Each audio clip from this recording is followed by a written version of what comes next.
সেনাবাহিনী এবং সন্ত্রাসী একই সাথে একই এলাকায় থাকবে এটা হতে পারে না। হয় সন্ত্রাসী থাকবে অথবা সেনাবাহিনী থাকবে।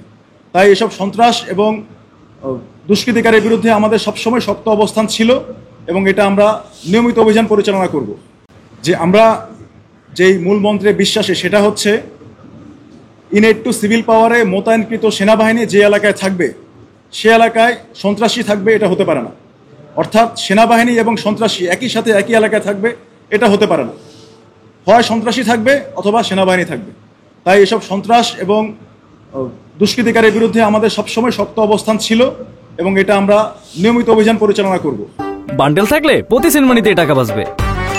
বিকাশ সেনমানি বান্ডেল কিনে জিতুন প্রতি লেনদেনে। আপনি যেটা বলেছেন যে হয়তো তারা জামিনে বের হয়ে আসবে, আসলে জামিন দেওয়া বা না দেওয়া এটা সম্পূর্ণ আদালতের ব্যাপার, বিজ্ঞ আদালতের ব্যাপার। এই ব্যাপারে আমি কোনো মন্তব্য করতে চাচ্ছি না। বাট আজ যেভাবে হাতে নাতে বিস্ফোরক দ্রব্য সহ ধরা পড়েছে, তো আশা করি আইনগতভাবে তাদের বিরুদ্ধে শক্ত ব্যবস্থা নেওয়া হবে। তাদেরকে গ্রেপ্তার করার জন্য আমরা অলরেডি অনেক তথ্য পেয়েছি। তো পরবর্তী অভিযানের গোপনীয়তা রক্ষায় আমি সেই পরিকল্পনাটা এখনই বলবো না। বাট তাদের কাছ থেকে আমরা যথেষ্ট তথ্য পেয়েছি।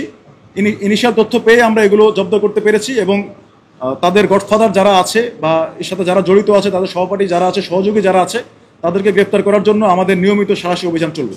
সেনাবাহিনী এবং সন্ত্রাসী একই সাথে একই এলাকায় থাকবে এটা হতে পারে না। হয় সন্ত্রাসী থাকবে অথবা সেনাবাহিনী থাকবে। তাই এসব সন্ত্রাস এবং দুষ্কৃতিকারীর বিরুদ্ধে আমাদের সবসময় শক্ত অবস্থান ছিল এবং এটা আমরা নিয়মিত অভিযান পরিচালনা করব।